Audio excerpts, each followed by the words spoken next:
তাহাজ্জুদের সময় গভীর রজনীতে আল্লাহর কদমে সিজদা করে কান্না করে আল্লাহ পাক রব্বুল আলামিন তখন বলতে থাকেন, ও আমার বান্দা বান্দিরা সিজদা থেকে মাথাটা ওঠা, তোদের কান্না আমার সহ্য হয় না, কারণ আমি বড় মায়া বড় দয়া করে তোদেরকে বানাইলাম। আমি আল্লাহ রব্বুল আলামিন বড় ভালোবাসার সাথে তোদেরকে বানাইলাম। তোদের কান্না আমি আল্লাহ পাক রব্বুল আলামিনের সহ্য হয় না। ও বান্দা বান্দিরা, এখন আমার কাছে চাও। এই গভীর রজনীতে আমি তোমার দিকে তাকায়া থাকলাম রে বান্দা। ও বান্দা বান্দিরা, এখন তোমরা আমি আল্লাহর কাছে যা চাইবা আমি আল্লাহ পাক তোমাদের সব চাওয়া পাওয়াগুলো পূর্ণ করে দিব।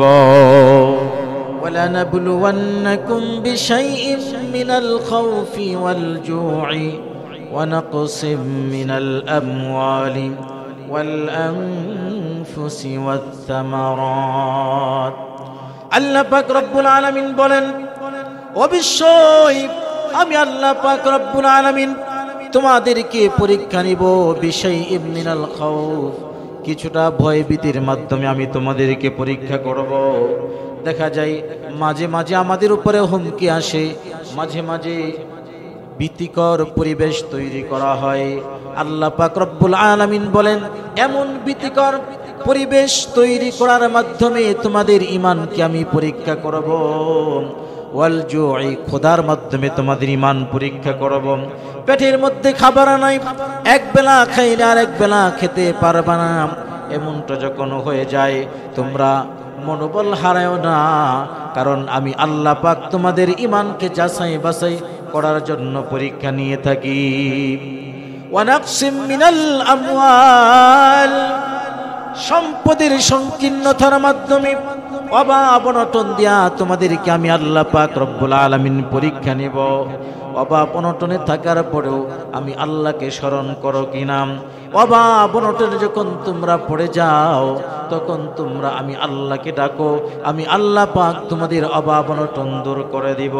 এই দুনিয়ার মধ্যে আমরা দেখি একটা বাবা সন্তানকে একটু খোঁচা দিয়েছে, সন্তানকে কান্না করানোর জন্য। সন্তান কান্না শুরু করে দিছে।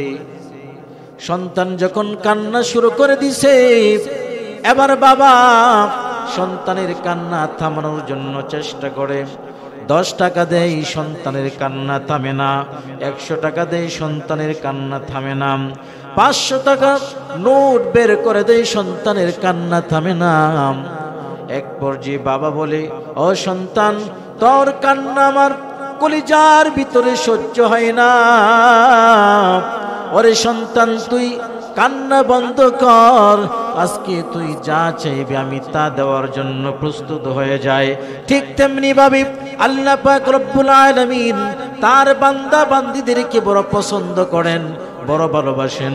এই জন্য মাঝে মাঝে বিপদ দেয়া দেন, মাঝে মাঝে মুসিবতের ভিতরে নিক্ষেপ করেন, মাঝে মাঝে অভাব অনটন দিয়া পরীক্ষা করেন।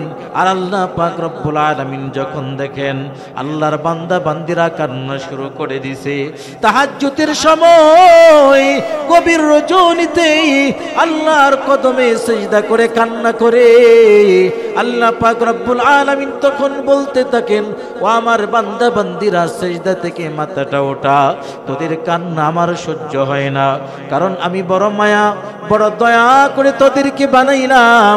আমি আল্লাহ রব্বুল আলামিন বড় ভালোবাসার সাথে তোদেরকে বানাইলাম। তোদের কান্না আমি আল্লাহ পাক রব্বুল আলামিনের সহ্য হয় না। ও বান্দা বান্দিরা, এখন আমার কাছে চাও। এই গভীর রজনীতে আমি তোমার দিকে তাকায়া থাকলাম রে বান্দা। ও বান্দা বান্দিরা, এখন তোমরা আমি আল্লাহর কাছে যা চাইবা আমি আল্লাহ পাক তোমাদের সব চাওয়া পাওয়াগুলো পূর্ণ করে দিব। আল্লাহ পাক রব্বুল আলামিন এইভাবে বিপদ দেন, মুসিবত দেন, পেরেশানি দেন, অভাব অনটন দেন। কেন? বান্দার মহাব্বত আর ভালোবাসা কেমন আছে আল্লাহ পাক পরীক্ষা করার জন্য দেয়া থাকে। এই পরীক্ষার পরে কেউ যদি এই চিন্তা করে আল্লাহ অমুককে এত টাকার মালিক বানাইলো, অমুককে বিল্ডিং বানানোর তৌফিক দিল, আর আমাকে তো কিছুই দিল না, আমার প্রতি আল্লাহ পাক বৈষম্য করেছেন, নাউযুবিল্লাহ, এই ধরনের কোনো চিন্তা যদি তার অন্তরের ভিতরে আসে, তাহলে ঈমানের মতন দৌলতটা তার অন্তর থেকে দুর্বৃত হয়ে যাবে।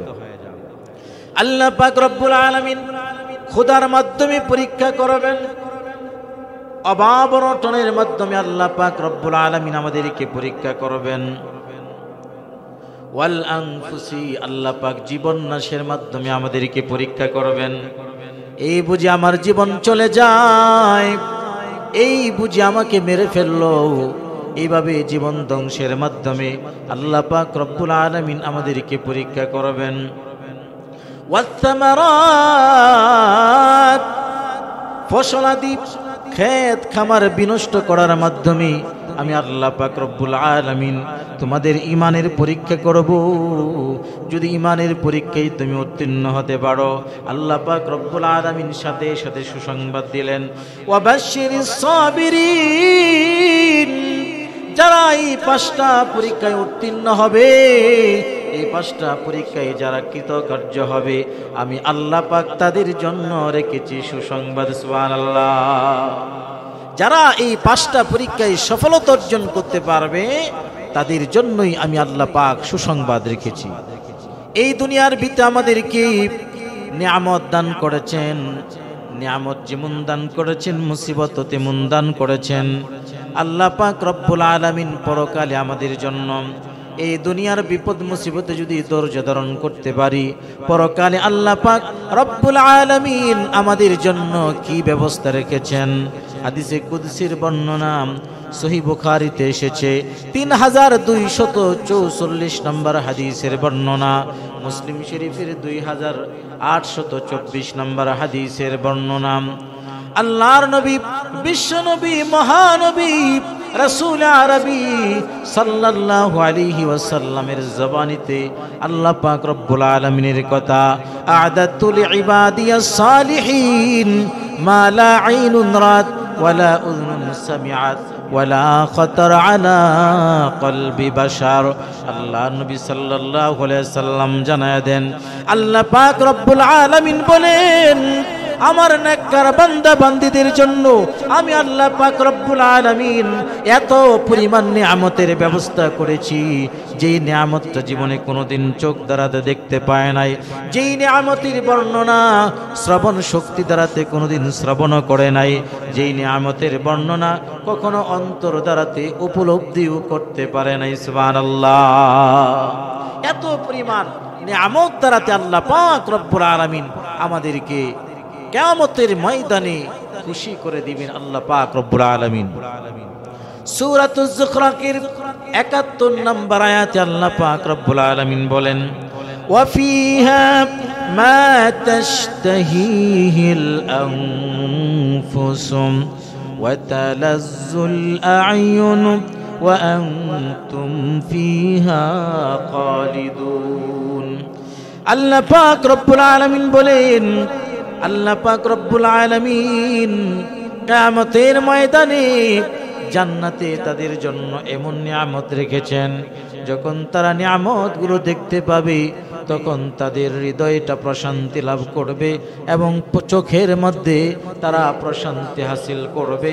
আর এই নিয়ামতটা আল্লাহ পাক রব্বুল আলামিন চিরকালের জন্য তাদেরকে দান করবেন। এই নিয়ামত দেওয়ার পরে কখনো এই নিয়ামত ছিনিয়ে নেবেন না। আমার ভাইরা, আল্লাহ পাক রব্বুল আলামিন এই মুসিবতটা সৃষ্টির শুরু থেকে আল্লাহ পাক রব্বুল আলামিন দান করেছেন। সূরা বালাদের 4 নম্বর আয়াতে আল্লাহ পাক রব্বুল আলামিন বলেন, লাকাদ খালাকনাল ইনসানা ফি কাবাদ। আমি আল্লাহ পাক রব্বুল আলামিন মানুষদেরকে কষ্ট ক্লেশের মধ্যে বানিয়েছি। আল্লাহ পাক যেহেতু আমাদেরকে কষ্ট ক্লেশের মধ্যে বানিয়েছেন, সুতরাং কষ্ট আসাটাই স্বাভাবিক, বিপদ মুসিবত আমাদের উপরে আসাটাই স্বাভাবিক। হযরতে হাসান বসরি রাহমাতুল্লাহি আলাইহি বলেন, মানুষ যদি চলার প্রতি হুচুট খেয়ে যায় অথবা কাটার আঘাত যদি তার শরীরের মধ্যে লেগে যায়, আছড় খায়,